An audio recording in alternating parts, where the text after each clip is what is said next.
Welcome back to another reading and correcting of Shattered Salvation.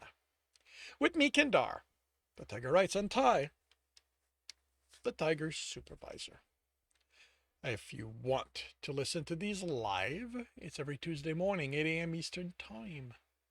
And today, we are doing Chapter 27. Catherine watched the explosion from 2 blocks away and smiled. Finally, it was all coming together. She was going to get him this time. Knowing where he was going had given her the advantage. The main problem had been setting up a surveillance grid around the drug dealer's base that neither Tristan nor Alex could detect. That meant no electronic surveillance. Convincing Flint to use his people for the oldest surveillance system known had been simple. Insisting everyone in it ditch the green and white more difficult. Flint had given the order easily enough, but his people had been unwilling to comply. It was a matter of pride for them to wear the gang's color. She'd been amused at the mix of pride and anger in their attitude. Liz got involved, and together they were able to convince enough people to dress as civilians to cover up a 20-block radius. She gave strict orders that no one was to get within that. Tristan would be paranoid about being followed, and the closer to the building, the harder it was going to work.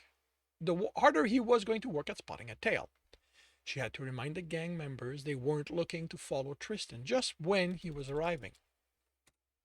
She did put her people among the three likeliest route Ermelin thought Tristan would take based on the files. He'd warned her he couldn't be certain, but she bet everything on him being right. He'd been wrong. It was one of Flint's people who had spotted him, and she'd immediately worried that this would blow up right then. She'd explained this could only work if they all attacked together, the numbers of his gang and the expertise of his people. Fortunately, Tristan had been alone, and the two leaders had no interest in him.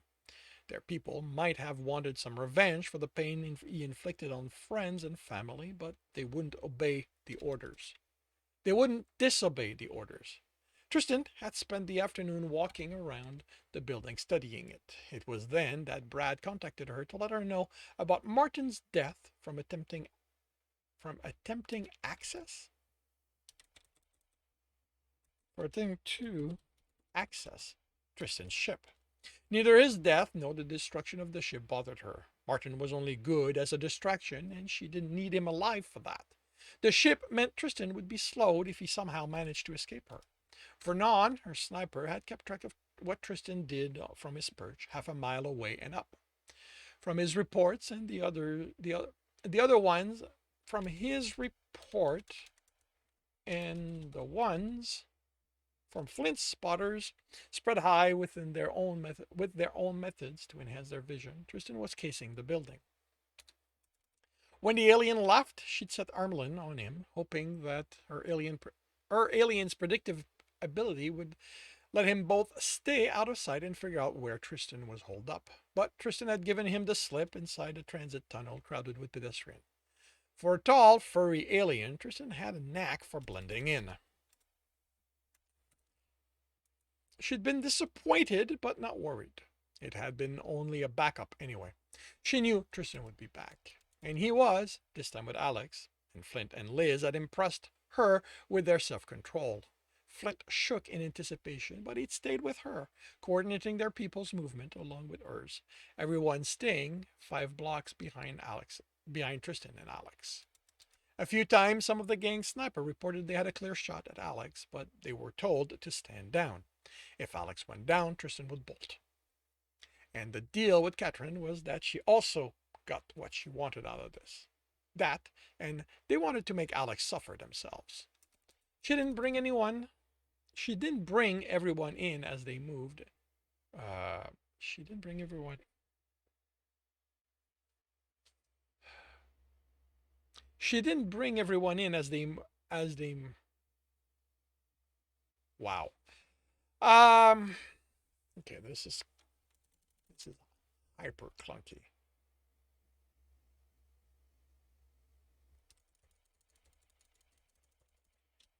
I don't need to contradict. She brought all her people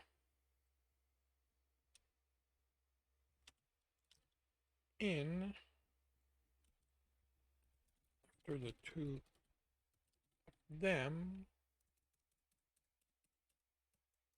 but left many a flint as they went inside. Okay, they should put in all our people as the two of them side, but left many of Flint's own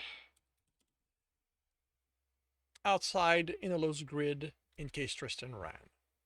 As soon as Tristan had gone inside, Duran had set explosives, 3 sets for the 3 ways they were going to assault the buildings. They went off in near unison. Nothing as powerful as what had taken off half her face. She just wanted in, not to bring the building down. She gave the signal. Flint and Liz related to their people, and everyone ran in. Their people stood out among the gang members in their armors. Liz had wanted her own people to be armed and armored like Catherine's, but they'd found out how expensive it was.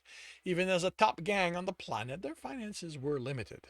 They tried to get Catherine to shell out the money, and she'd given them the respect they were due by not laughing in their face. She reminded them she didn't work for them, and she'd already replaced Liz's hand, and they needed more. If they needed more, it was their responsibility. So the gang members didn't look so much as an attacking force than a large mob of angry people. Weapons drawn, she followed the gang into the room that seemed utterly dark to her with the bright light at her back. She sent a message to her contact, and the lights came back on, brighter than she'd expected, as well as the fighters pausing to give their eyes time to adjust. Almost everyone. Tristan and Alex never even slowed as they fired and moved to take cover behind a large fabricator. Just as they stepped behind it, Alex looked at her and surprise registered. And this concludes chapter 27 of Shattered Salvation. If you are enjoying this, please leave a like. If you want to know when the next chapter is going to be up, subscribe and hit the bell. If you want to read the book as well as the others in the series, they are available on all major e-retailer. If you want to support me, it's on Patreon, where you can also get access to just about everything I've written. And if you want to listen to these live, it's every Tuesday morning, 8 a.m. Eastern Time on Twitch. The links are in the notes. And with that, I shall wish you a good day.